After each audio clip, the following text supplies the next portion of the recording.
नमस्कार दोस्तों, हम लोग सुपर टेट का ये क्वेश्चन देखेंगे।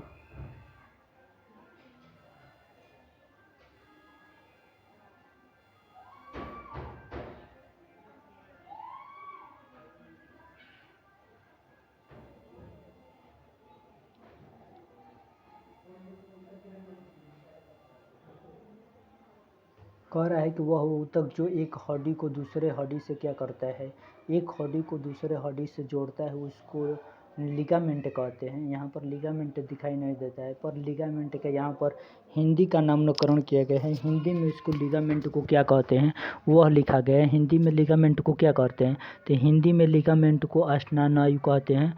ऑप्शन नंबर डी हो जाएगा। उसके बाद से दूसरे नंबर क्वेश्चन को देखेंगे। दूसरे नंबर क्वेश्चन कह रहा है कि रक्त का वह घटक जो संपूर्ण रक्त वाहिनियों में इसके थाका बनने से रोकता है। तो रक्त का वह घटक जो संपूर्ण रक्त वाहिनियों में इसके थाका बनने से रोकता है, उसको क्या कहते हैं, उसको हिपेरिन कहते हैं। ऑप्शन नंबर डी हो जाएगा। उसके बाद से तीसरे नंबर क्वेश्चन पर चले जाएंगे। तीसरे नंबर क्वेश्चन कह रहा है कि लैंगरहैंस की दीपिका किस में पाई जाती है। जो लैंगरहैंस की दीपिका होती है ना, वो किस में पाई जाती है, तो अग्न्याशय में पाई जाती है। ऑप्शन नंबर सी हो जाएगा। उसके बाद से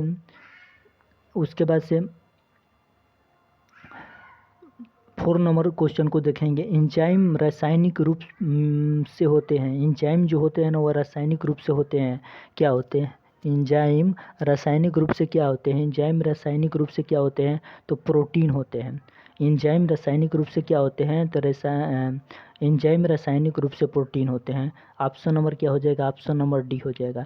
उसके बाद से 5वें नंबर क्वेश्चन को देखेंगे। कह रहा है कि निम्नलिखित में से कौन सा अम्ल विटामिन भी है। निम्न में से कौन सा अम्ल विटामिन भी है, तो कौन इसमें जो एस्कर्बिक अम्ल है ना, वह क्या है, वो विटामिन भी है। तो ऑप्शन नंबर क्या हो जाएगा, ऑप्शन नंबर बी हो जाएगा। 6वें नंबर क्वेश्चन को देखेंगे। कह रहा है कि स्कर्वी रोग किसके कमी से होता है। जो स्कर्वी रोग होता है ना, वो किसके कमी से हो रहा है, ये पूछ रहा है। तो स्कर्वी रोग किसके कमी से होता है, तो स्कर्वी रोग किसके कमी से होता है, ऑप्शन नंबर स्कर्वी रोग विकल्प सी हो जाएगा। उसके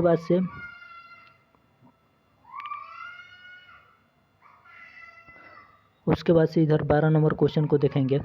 फिर कह रहा है कि बीमारी फैलने वाले एजेंटा को क्या कहते हैं। बीमारी फैलने वाले एजेंटा को क्या कहते हैं, तो पैथोजन कहते हैं। ऑप्शन नंबर डी हो जाएगा। उसके बाद 13 नंबर क्वेश्चन को देखेंगे। कह रहा है कि खाद्य श्रृंखला में शाकाहारी होते हैं। तो खाद्य श्रृंखला में शाकाहारी कौन होते हैं, तो खाद्य श्रृंखला में शाकाहारी प्राथमिक जो उपभोक्ता होते हैं ना, वो शाकाहारी होते हैं। तो ऑप्शन नंबर क्या हो जाएगा, ऑप्शन नंबर डी हो जाएगा। उसके बाद से जो कह रहा है कि पेड़ पौधे क्या होते हैं। पेड़ पौधे उत्पादक होते हैं। और शाकाहारी क्या होते हैं, शाकाहारी जो प्राथमिक उपभोक्ता होते हैं। और मांसाहारी क्या होते हैं, मांसाहारी द्वितीय और तृतीय उपभोक्ता होते हैं। और जीवाणु और क्या होते हैं, जीवाणु और कवक अपघटक होते हैं। उसके बाद से 14 नंबर क्वेश्चन को देखेंगे।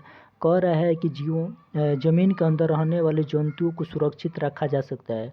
तो जमीन के अंदर रहने वाले जंतुओं को सुरक्षित रखा जा सकता है, कहाँ रख सकते हैं, तो उसको हम ऑप्शन नंबर ए टेरेरियम में रख सकते हैं। उसके बाद टेरेरियम क्या है, टेरेरियम जमीन के अंदर रहने वाले जंतु होते हैं। उसके बाद से वाइवेरियम क्या है, वायुमंडलीय जंतु हेतु। एक्वेरियम क्या है, जलीय जंतु हेतु। और चिड़ियाघर क्या होती है, चिड़ियाघर स्थलीय जंतुओं हेतु संबंधित है। उसके बाद से 15 नंबर क्वेश्चन को देखेंगे।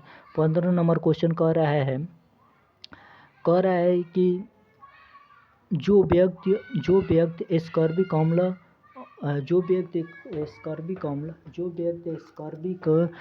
का अधिक आहार लेते हैं, उन्हें कौन सा रोग होता है। जो व्यक्ति स्कर्विक अम्ल का अधिक आहार लेते हैं, उसको क्या कहते हैं, उसको स्कर्वी कहते हैं।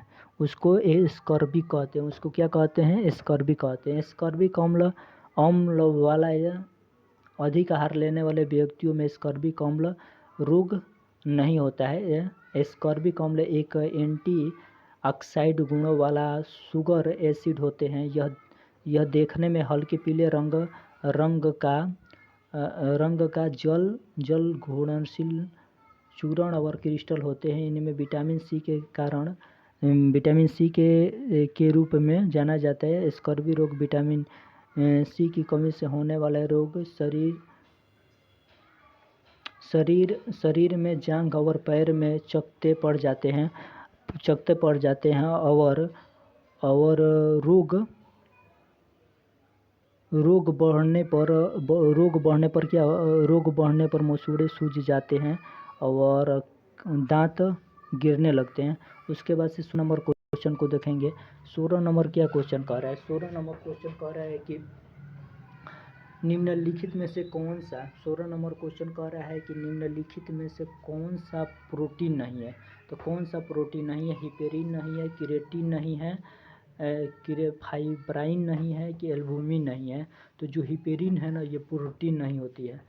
उसके बाद से 17 नंबर क्वेश्चन को देखेंगे। 17 नंबर पाँचपन रोधी विटामिन है। तो विटामिन जो ई होती है ना, विटामिन वो पाँचपन रोधी विटामिन होती है। ऑप्शन नंबर क्या हो जाएगा? ऑप्शन नंबर बी हो जाएगा। उसके बाद से आगे देखेंगे। ऑप्शन कह रहा है कि रोग और सूक्ष्मजीव और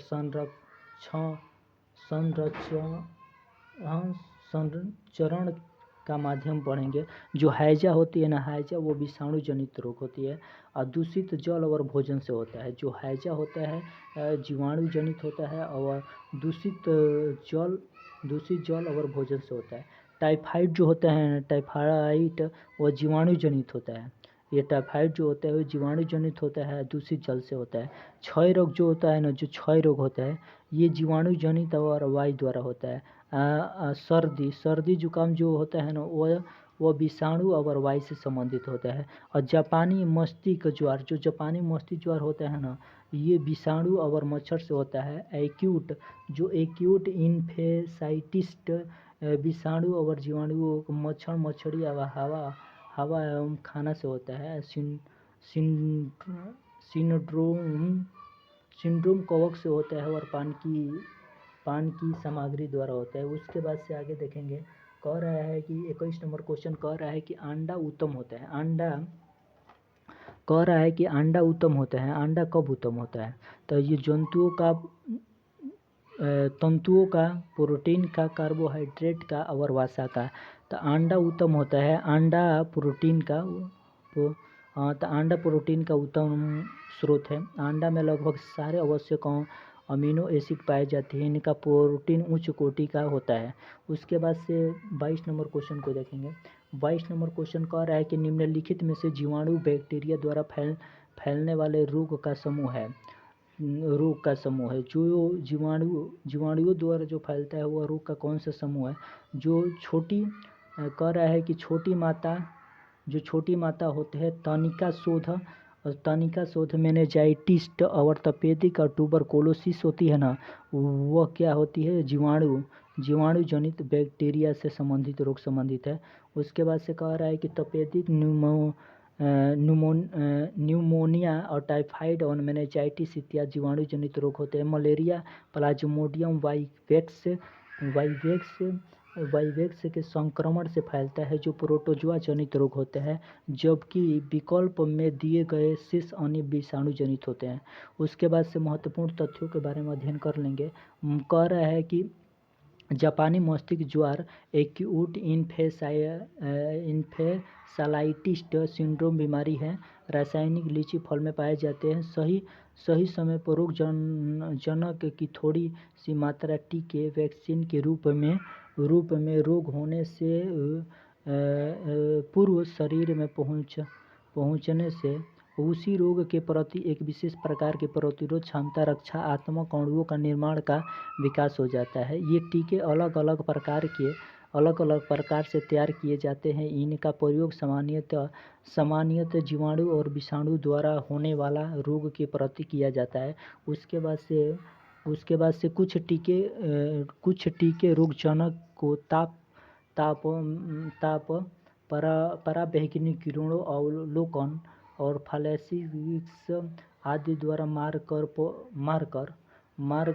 तैयार करते हैं। पौधे टाइफाइड तथा हैजा जेई और एईएस के टीके कुछ टीके रोगजनक के विषैला पदार्थ उत्पन्न करने वाले गुण को नष्ट करने के बाद उसी की प्रतिजैविक क्षमता का प्रयोग करने के लिए तैयार किए जाते हैं, जैसे टिटनेस का टीका आदि होता है। इस विधि के रोगों को उपचार के लिए टीकाकरण कहलाता है। इसके बाद से सेलुलोज के बारे में जानेंगे। कह रहे हैं कि सेलुलोज बहुत खाद्य पदार्थ मानव के संतुलित आहार के आवश्यक अवयव माने जाते हैं। निम्नलिखित में से कौन सा कथन सेलुलोज के बारे में सही है? तो सेलुलोज के बारे में कथन दिया होगा वो हमें देखना है, उधर होगा।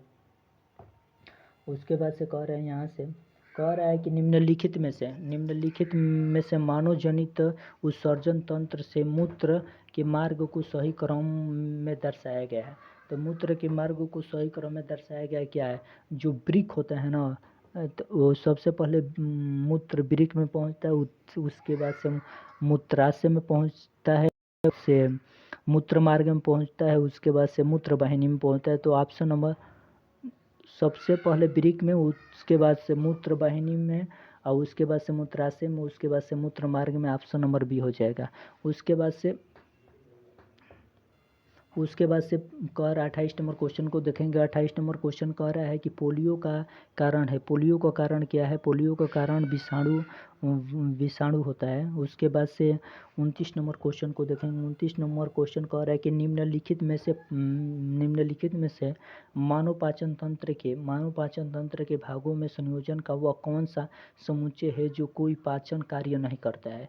तो पाचन कार्य कौन नहीं करता है?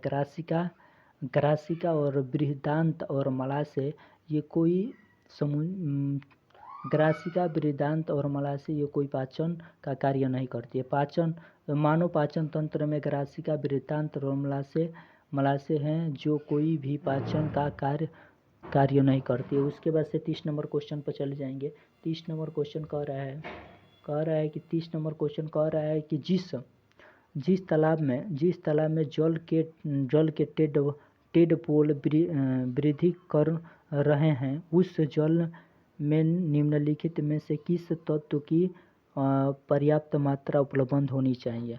कह रहा है कि जिस तालाब में जल में टेडपोल वृद्धि कर रहे हैं, उस जल में निम्नलिखित में से किस तत्व की पर्याप्त मात्रा उपलब्ध होनी चाहिए? तो ऑप्शन नंबर बी हो जाएगा, आयोडीन। उसके बाद से जो थायराइड होता है ना, थायराइड ग्रंथियों के उचित रूप में क्रियाशीलता के लिए आयोडीन की एक निश्चित मात्रा की आवश्यकता होती है।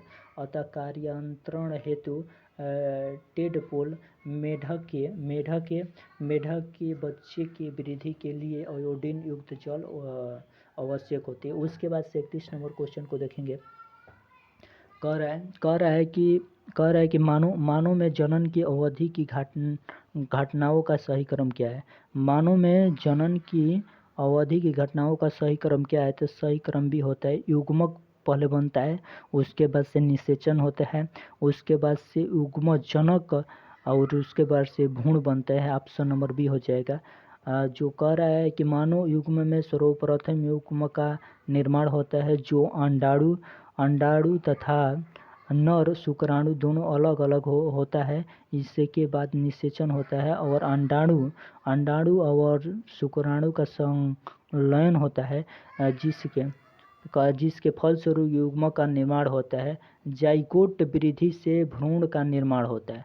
जाइगोट भ्रूण से कह रहा है कि जाइगोट भ्रूण से निर्माण होता है। उसके कह रहा है कि मानव शरीर में क्षुद्राणु और बृहदान्त्र की लंबाइयों का अनुपात है तो 5.1 होता है। तो कह रहा है कि 5.1 होता है। कह रहा है कि एक वयस्क मनुष्य की बृहदान्त्र और छोटी आंत की लंबाई 6 से 7 फीट होती है, 22.5 फीट होती है, जबकि बृहदान्त्र की लंबाई 1.5 मीटर औसतन 5 मीटर होती है। इस प्रकार बृहदान्त्र और क्षुद्रांत की लंबाइयों में 25 अनुपात 5 या 5.1 उचित विकल्प होता है। उसके बाद से आगे अपने क्वेश्चन पाएंगे। कह रहा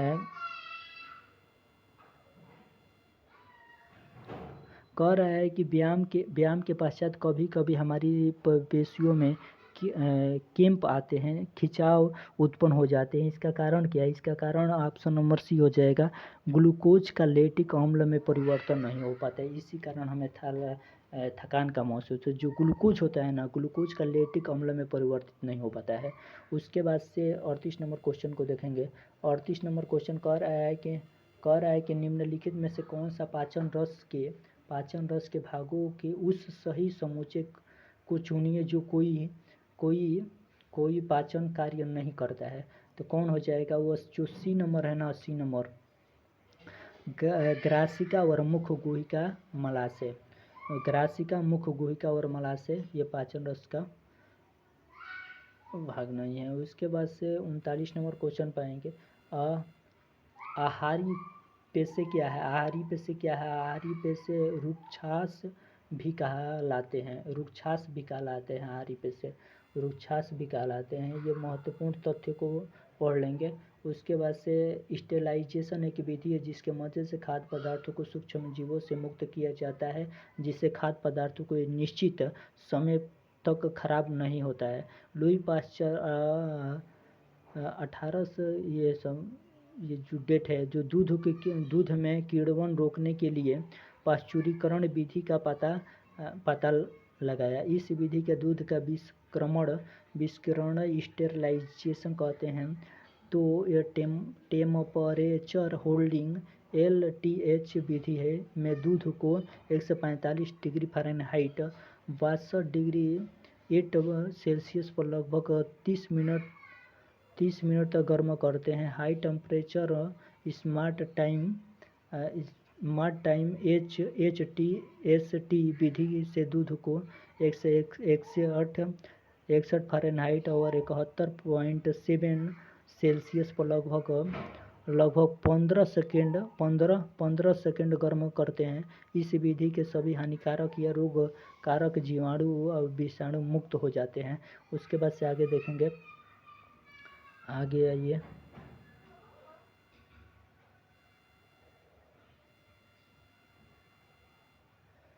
कह रहा है कि निम्न में से कौन सा अचल संधि कौन से है? तो कपाल की अस्थियों के मध्य संधि, जो कपाल की अस्थियों के मध्य संबंध वही अचल संधि है। उसके बाद से 47 नंबर क्वेश्चन पाएंगे। निम्नलिखित में से कौन रक्त कणिकाएं रक्त स्पंदन में सहायक होती है? तो कौन सहायक होती है? तो उसके बाद से तो कौन रक्त कणिकाएं रक्त स्पंदन में सहायक होती है? तो जो प्लेटलेट्स होते हैं ना, वो कौन रक्त कणिकाएं रक्त स्पंदन में सहायक, जो प्लेटलेट्स होता है वह सहायक होता है। उसके बाद 48 नंबर क्वेश्चन को देखेंगे। 48 नंबर क्वेश्चन कह रहा है सूची 1 को सूची 2 से हमें मिलाना है। कह रहा है कि सूची 1 को सूची 2 से मिला है, जो विटामिन ए थायमिन की कमी से होता है। आगे थोड़ा आगे बढ़ाइए। कह रहा है कि जो विटामिन होता है ना, विटामिन B1 वो थायमिन ऑप्शन नंबर तीसरे से हो जाएगा। और दूसरा वाला हो जाएगा विटामिन टू B2 किससे संबंधित हो जाएगा? राइबोफ्लेविन से संबंधित हो जाएगा। विटामिन ए किससे संबंधित हो जाएगा? विटामिन ए रेटिनॉल से संबंधित हो जाएगा। और विटामिन सी किससे संबंधित हो जाएगा? एस्कॉर्बिक अम्ल से संबंधित हो जाएगा। उसके बाद से ये मिला लेंगे। कह रहा है कि B1 किसे थायमिन से, B2 के राइबोफ्लेविन से, ए क्या है? रेटिनॉल है, और सी क्या है? एस्कॉर्बिक अम्ल है। उसके बाद से 49 नंबर क्वेश्चन को देखेंगे। कह रहा है कि कौन सा विटामिन हमारे नेत्र और त्वचा की संक्रामकता से रक्षा करता है? तो कौन से विटामिन ए हो जाएगा, ऑप्शन नंबर सी। जो कह रहा है कि ये इसको हमें मिलाना है। कह रहा है निद्रा रोग टिपेनोसोम से होता है, अमीबा पेचिस से होता है, एंटीजन से होता है, छोटी आंत से होता है, चिकन विषाणु। यही में देखिए, निद्रा रोग टिपेनोसोमा से होता है, अमीबा पेचिस एंटी अमीबा से होता है, छोटी माता जो होती है ना वो जीवाणु से नहीं होता है, वो विषाणु से होता है। उसके बाद से इधर कह रहा है कि समसूत्री विभाजन में सबसे लंबी प्रवस्था होती है, किसका होती है? तो प्राफज को होती है। उसके बाद से ये दिखाई नहीं दे रहा है। उसके बाद से वायरस जनित रोग होता है। वायरस जनित रोग होता है जो पोलियो होता है ना, पोलियो वायरस जनित होता है। ये प्लेग, टाइफाइड और कलरा, ये सभी क्या है? ये जीवाणु जनित होता है। जो कलरा, प्लेग और टाइफाइड ये जीवाणु जनित होता है। उसके बाद से भोजन में निम्नलिखित में किसकी कमी से रतौंधी रोग होता है? विटामिन ए की कमी से रतौंधी रोग, ऑप्शन नंबर सी हो जाएगा। उसके बाद से ये एनीमिया से संबंधित ये आ गया। एड्स बीमारी से प्रभावित होने वाला तंत्र, जो एड्स बीमारी होता है ना, एड्स बीमारी से प्रभावित होने वाला तंत्र कौन सा होता है? एड्स बीमारी से प्रभावित होने वाला तंत्र प्रतिरक्षा तंत्र होती है। जो एड्स बीमारी से प्रभावित होने वाला तंत्र होता है वो प्रतिरक्षा तंत्र होता है। उसके बाद से ये हो जाएगा उसके बाद से 60, उसके बाद से ये हो जाएगा ब्लू बेबी सिंड्रोम रोग से बच्चे तब प्रभावित होते हैं जब जल में नाइट्रेट की अधिकता 90 ppm से अधिक होता है। इसमें बच्चे में ओठ और शरीर का रंग नीला पड़ने लगता है और यह नाइट्रेट हीमोग्लोबिन से क्रिया करके उसकी ऑक्सीजन परिवहन की क्षमता को कम कर देता है, जिससे श्वसन प्रक्रिया सुचारू रूप से संपादित नहीं हो पाती है। उसके बाद से कह रहा है कि ईसीजी का प्रयोग किस रोग के निर्णयों के लिए किया जाता है? जो ईसीजी का प्रयोग किसके लिए किया जाता है? ईसीजी हृदय की जांच के लिए जो ईसीजी है ना, इसका प्रयोग किया जाता है। ऑप्शन नंबर क्या हो जाएगा? ऑप्शन नंबर सी हो जाएगा। ईसीजी या ईकेजी इलेक्ट्रॉनिक कार्डियोग्राम का प्रयोग हृदय गति की जांच के लिए किया जाता है। उसके बाद से नेक्स्ट कह रहे हैं निम्नलिखित में से कौन सा मेरुरज्जु का एक महत्वपूर्ण कार्य है? तो मेरुरज्जु का महत्वपूर्ण कार्य क्या है? मेरुरज्जु का महत्वपूर्ण कार्य है परिवर्तित क्रियाओं का नियंत्रण करना। मेरुरज्जु का यही कार्य है कि मेरुरज्जु का कार्य है परिवर्तित क्रियाओं का क्या करता है? मेरुरज्जु का यही कि परिवर्तित क्रियाओं को नियंत्रित करता है। उसके बाद से आगे कह रहा है कि दाल किसका अच्छा स्रोत है? दाल किसका अच्छा स्रोत है? दाल किसका अच्छा स्रोत है? तो प्रोटीन का अच्छा स्रोत है, जिनमें प्रोलीन और वेलिन नामक प्रोटीन पाया जाता है। दालों में प्रोलीन और वेलिन नामक प्रोटीन। शहद ये पूछा है।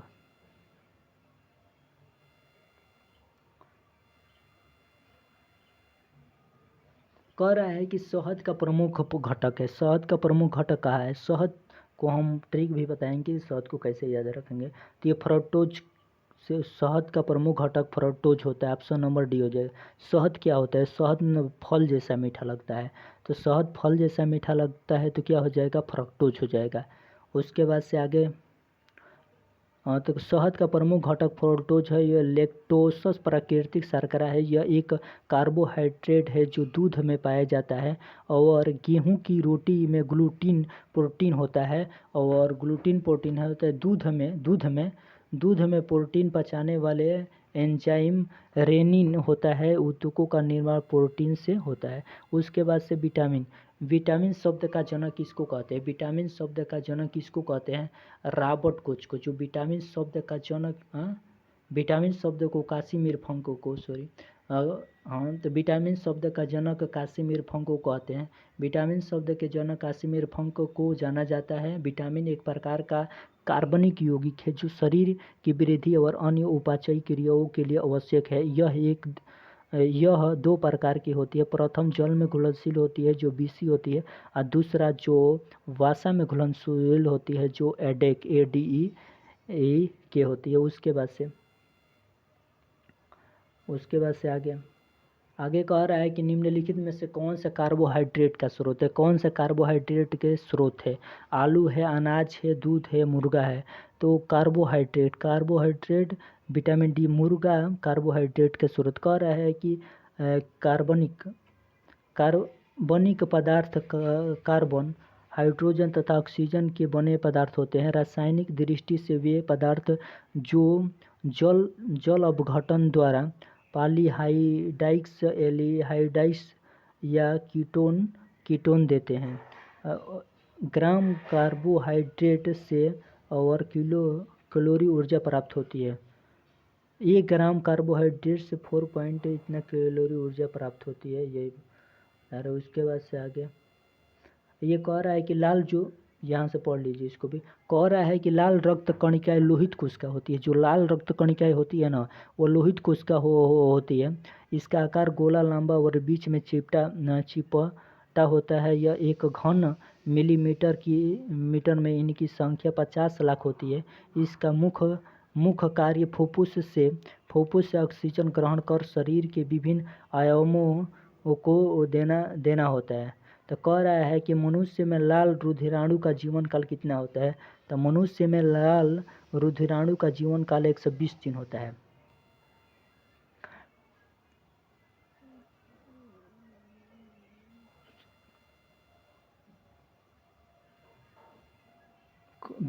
हाँ, 82 नंबर क्वेश्चन को देखेंगे। कह रहा है कि मनुष्य में कितने जोड़ी कपाल तंत्र पाई जाती है। तो मनुष्य में 12 जोड़ी कपाल तंत्र पाई जाती है। मनुष्य में कितने जोड़ी कपाल तंत्र पाई जाती है। तो मनुष्य में 12 जोड़ी कपाल तंत्र पाई जाती है। केंद्रीय तंत्रिका तंत्र ब्रेन तथा स्पाइनल कार्ड शरीर के विभिन्न संवेदी और संपाती भागों को जोड़ने वाली ठोस धागे नुमा तंत्रिकाएं परिधीय तंत्रिका तंत्र कहलाती है। तंत्रिका तंत्र दो प्रकार की होती है, मस्तिष्क से संबंधित केनियल तंत्रिका और स्पाइनल से संबंधित स्पाइनल तंत्रिका, जो मनुष्य में 12 जोड़ी केनियल कपाल तथा 31 जोड़ी स्पाइनल तंत्रिकाएं पाई जाती है। उसके बाद से आगे देखेंगे। आगे कह रहा है कि कोशिका में निम्नलिखित में से कौन सी पाचन थैली पाई जाती है। तो कोशिका में निम्नलिखित में से कौन सी पाचन थैली पाई जाती है। तो लाइसोसोम। कोशिका में निम्नलिखित में से कौन सी पाचन थैली पाई जाती है। तो लाइसोसोम ऑप्शन नंबर डी हो जाएगा।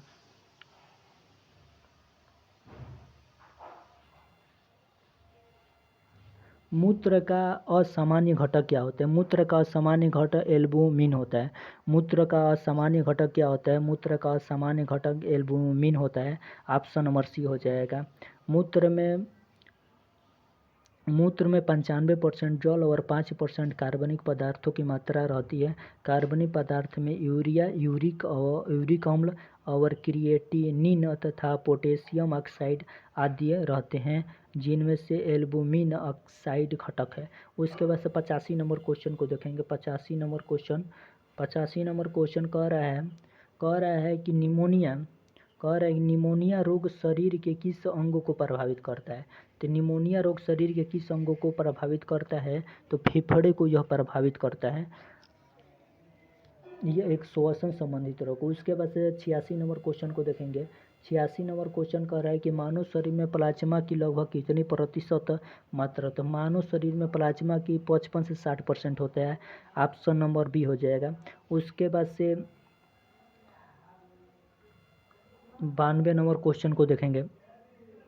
कह रहा है कि कौन सा भोजन तुरंत शक्ति प्रदान करता है।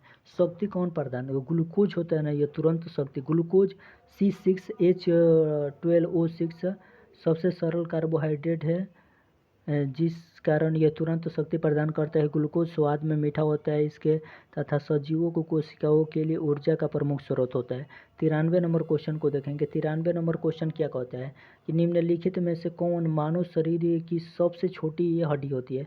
मानव शरीर की सबसे छोटी हड्डी स्टेपिज होती है। मानव शरीर की सबसे छोटी हड्डी क्या होती है। मानव शरीर की सबसे छोटी हड्डी क्या होती है। मानव शरीर की सबसे छोटी हड्डी क्या होती है। छोटी हड्डी स्टेपिज होती है।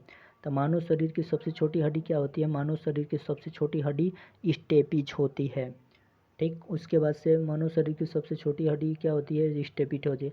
मानव शरीर की सबसे छोटी हड्डी स्टेपिज जो मानव के मध्य में पाई जाती है।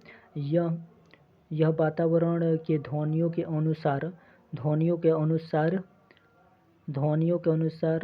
कंपन करती है, जिस कारण हमें वातावरण की आवाज़ सुनाई देती है। उसके बाद 94 नंबर क्वेश्चन पर आ जाएंगे। कह रहा है कि किस तत्व की कमी से घेंघा रोग होता है। तो विटामिन सी की कमी से घेंघा रोग होता है। तो आयोडीन की कमी से क्या होता है। घेंघा रोग होता है।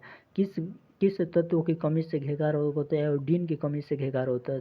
आयोडीन अत्यंत सूक्ष्म मात्रा में लेकिन मनुष्य के जीवन के लिए अत्यंत आवश्यक तत्व है। इनकी कमी से थायराइड ग्रंथियों में सृजन आ जाती है, जिसके कारण स्टेम सेल का अनियंत्रित विकास होता है। गले के यह सूजन घेंघा रोग कहलाता है।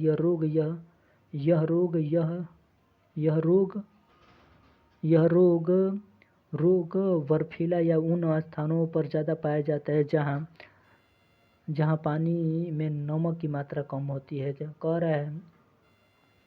कह रहा है कि वसा में घुलनशील विटामिन कौन सी होती है। वसा में नहीं घुलती है। कह रहा है कि वसा में घुलनशील वसा में घुलनशील विटामिन कौन सा नहीं है? तो वसा में घुलनशील विटामिन कौन सा नहीं है बताइए? विटामिन ए है, विटामिन डी है, विटामिन के है, विटामिन बी और सी। विटामिन बी और सी क्या होती है? ये जल में घुलनशील है, ऑप्शन नंबर डी हो जाएगा। उसके बाद से कह रहा है कि रक्त समूह कहलाता है, रक्त समूह का क्या कहलाता है? सर्वदाता कहला, ऑप्शन नंबर 96 का ए हो जाएगा। उसके बाद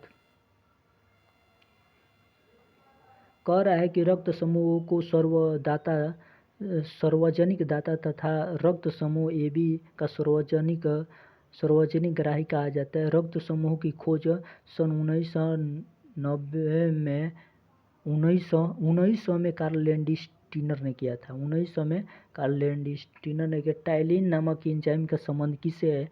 तो लार से संबंधित। जो टाइलिन होते हैं ना, टाइलिन नामक एंजाइम ये लार से संबंधित होती है। उसके बाद से आगे क्वेश्चन देखेंगे।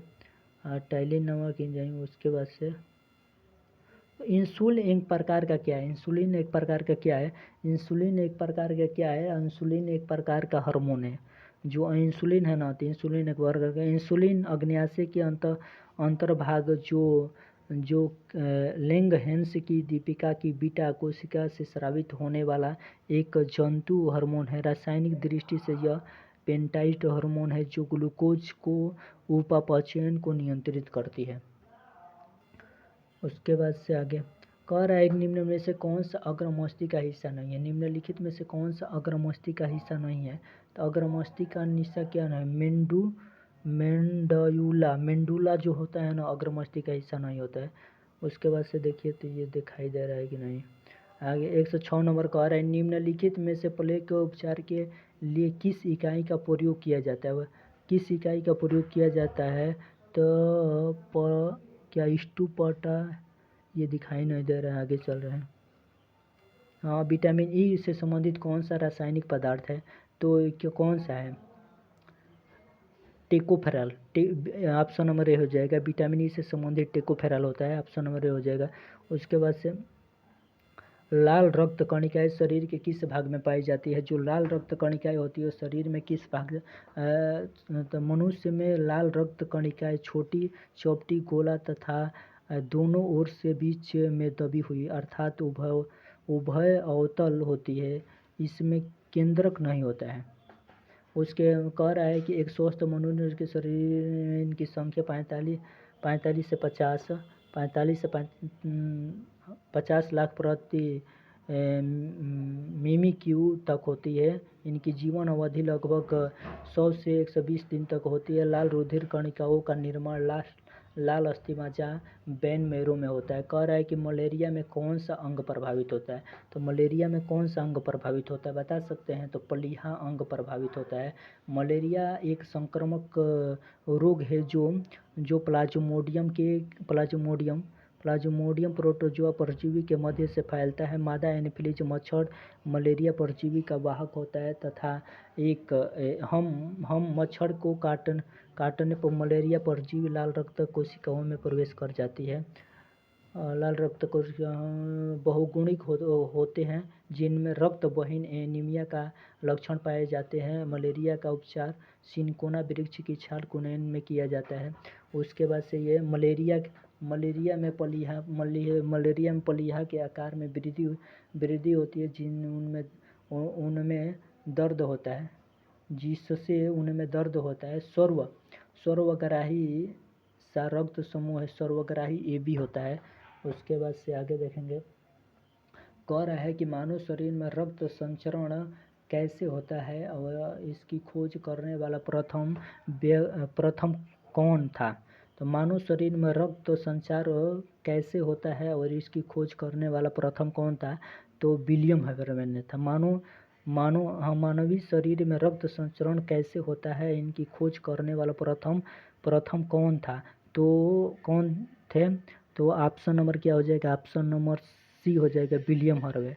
मानव शरीर में रक्त संचरण कैसे होता है, इनकी खोज करने वाले कौन थे? विलियम हार्वे थे।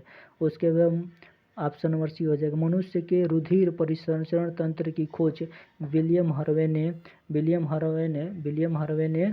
ने की थी। इस तंत्र में मुख्य संवहनी पदार्थ रुधिर या रक्त होता है। कह रहा है कि रुधिर तरल संवहनी संयोजक ऊतक है जिनमें रुधिर कणिकाएं, प्लाज्मा और हीमोग्लोबिन, प्लाज्मा प्रोटीन आदि उपस्थित होते हैं। कह रहा है कि रुधिर परिसंचरण तंत्र दो प्रकार के होते हैं, एक खुला परिसंचरण तंत्र, एक बंद परिसंचरण। खुला परिसंचरण तंत्र इस प्रकार रुधिर परिसंचरण तंत्र तिलचट्टा, प्राण और कीट और मकड़ी आदि में पाया जाता है। जो खुला परिसंचरण तंत्र किन किन जंतुओं में पाया जाता है, तो तिलचट्टा में पाया जाता है, प्राण में पाया जाता है, कीट में पाया जाता है, मकड़ी में पाया जाता है। बंद परिसंचरण तंत्र इस प्रकार का परिसंचरण रुधिर की बंद नलिकाओं में बहता है। इसमें रुधिर अधिक दाब और अधिक गति से बहता है। जो मनुष्य में बंद परिसंचरण तंत्र पाया जाता है। उसके बाद से कह रहा है कि रक्तचाप किस पर निर्भर करता है। रक्तचाप किस पर निर्भर करता है, तो रक्तचाप सभी पर निर्भर करता है। सिस्टोलिक बल पर, हृदय निर्गम पर, परिधीय प्रतिरोध पर, ये सभी पर। रक्तचाप सामान्यतः सिस्टोलिक बल, हृदय निर्गम, परिधीय प्रतिरोध पर निर्भर करता है। रक्त दाब प्रकुंचन दाब सिस्टोलिक प्रेशर पर निर्भर करता है। मनुष्य का औसतन रक्तचाप 120/80 होता है। ध्वनियों में रक्त दाब दो अवस्थाएं में होती है। पहले को प्रकंद दाब सिस्टोलिक प्रेशर और दूसरे को प्रसरण दाब कहा जाता है। सामान्य तौर पर प्रकुंचन दाब 120 मिमी Hg तथा प्रसारण दाब 80 मिमी Hg होता है। तो रक्त दाब को डॉक्टर स्फिग्नोमैनोमीटर द्वारा मापता है। और उसके बाद 116 नंबर क्वेश्चन कह रहा है कि फिलोपियन ट्यूबर को काटना और बांधना कहलाता है। तो फिलोपियन ट्यूबर को काटना और बांधना क्या कहलाता है, बताइए क्या कहलाता है, तो ट्यूबेक्टेटामिन कहलाता है। उसके बाद से आगे देखेंगे, कह रहा है कि कैंसर को कहा जाता है, कैंसर को क्या कहा जाता है, कैंसर को ल्यूकेमिया कहा जाता है। ये श्वेत रक्त कणिकाओं की संख्या, इसमें श्वेत रक्त कणिकाओं की संख्या बढ़ जाती है। उसके रक्त का पीएच मान पूछा है, रक्त का पीएच मान 7.4 होता है, 7.4 होता है। उसके बाद से इधर हो गया, इधर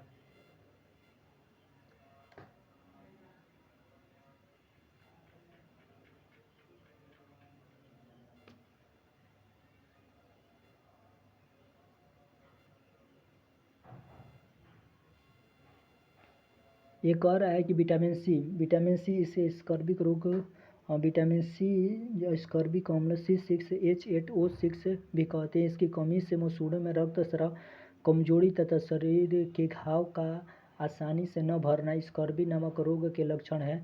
यह खट्टे फलों तथा सब्जियों में सर्वाधिक पाया जाता है। विटामिन, जो यहाँ पर विटामिन उनके कमी से होने वाले रोग के बारे में अध्ययन करें। विटामिन ए रोतौधी होता है, आँखों का शुष्क होना। विटामिन डी जो होता है रिकेटस रोग होता है। विटामिन के जो ब्लड का थक्का नहीं जमता है। अब विटामिन जो सी होता है ना, ये स्कर्विक होता है। उसके बाद से HIV मुख्यतः संक्रमित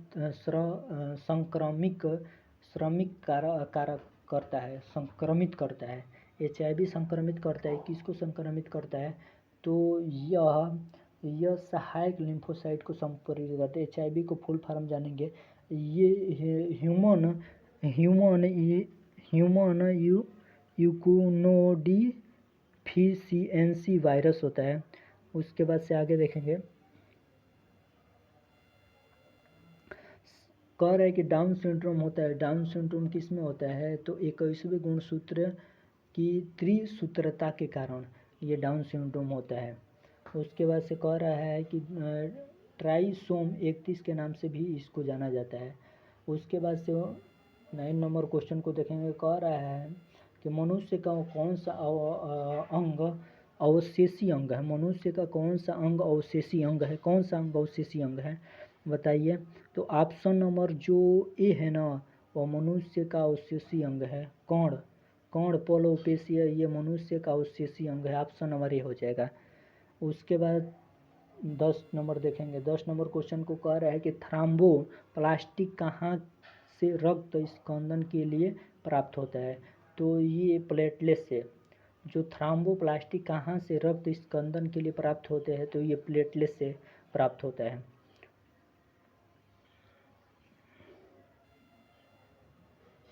कह रहा है कि एंट अमीबा, जो एंट अमीबा होता है ना, एंट अमीबा हिस्टोलिटिका से होने वाले रोग का नाम है। तो होने वाले रोग का क्या नाम है? बताइए, होने वाले रोग का क्या नाम है? एंट अमीबा हिस्टोलिका से होने वाले रोग का नाम क्या है? तो इसका क्या नाम है? इधर है, ऑप्शन नंबर बी।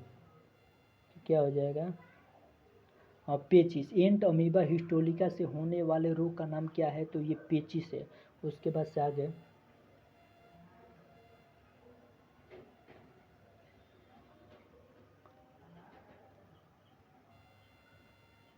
कह रहा है कि एक व्यक्ति जो लाल रुधिर कणिका ए बी एंटीजन, ये दिखाई नहीं दे रहा है ऑप्शन नंबर, तब इसका कोई नहीं। उसके बाद से जल जनित रोग होता है। जल जनित रोग कौन सा है? जल जनित रोग कौन सा है? तो जल जनित रोग को हेपेटाइटिस, ये जल जनित रोग होता है। डिप्थीरिया, टिटनेस, मलेरिया ये सब नहीं है, हेपेटाइटिस जल जनित रोग होता है। उसके बाद से कालारा रोग होता है। कालारा रोग किस में होता है? तो कालारा रोग किस में होता है? कालारा रोग किस में होता है? तो बैक्टीरिया द्वारा कालारा रोग होता है, तो बैक्टीरिया द्वारा। ऑप्शन नंबर ए हो जाएगा। उसके बाद से ये महत्वपूर्ण, मलेरिया रोग माथा एनोफिलीज मच्छर द्वारा फैलता है। जापानी मस्तिष्क ज्वार बीमारी सबसे पहले 1924 में जापान के में पहचानी गई थी। उसके बाद से आगे देखेंगे, आगे नहीं दिखाई दे रहा है, इधर आइए। यहाँ पर कह रहा है कि रोग थाका के सामान्य उपाय। कह रहा है आसपास गंदगी, कूड़ा, जल एकत्र न होने देना। कूड़ा करकट मल को सदैव ढकी अवस्था में रखना और जल को स्रोतों से दूर रखना। ये कह रहा है कि रोग को अलग रखना एवं BCG बैसिलस कैलमेटिट गुरिन का टीका लगवाना तथा ठंड से बचाव करना, ये सब होता है। उसके बाद से आगे देखिए, बहुविकल्पीय क्वेश्चन पाइए। मानव में सेलुलोज पाचन एंजाइम नहीं होता है। ये एंजाइम दीमक में पाया जाता है। जो मानव में सेलुलोज पाचन एंजाइम नहीं होता है, ये एंजाइम दीमक में पाया जाता है। उसके बाद से 24 नंबर क्वेश्चन को देखेंगे। कह रहा है कि सिर और ऊपरी जबड़े के बीच का जोड़ एक उदाहरण है। तो एक जोड़ उदाहरण है बद्ध संधि का, जिसको फिक्स्ड ज्वाइंट के नाम से भी जाना जाता है। उसके बाद से ये हिंज ज्वाइंट की अवस्थी केवल एक दिशा में ही मोड़ा जा सकता है। कोहनी एवं घुटनों की संधि और कुंदुक खलिका संधि, बेल एंड सॉकेट ज्वाइंट के हुमेन और फीमर अस्थि किसी भी दिशा में घुमाई जा सकती है। उसके बाद से खूंटी संधि द्वितीय कशेरुकी सेकेंड वर्ग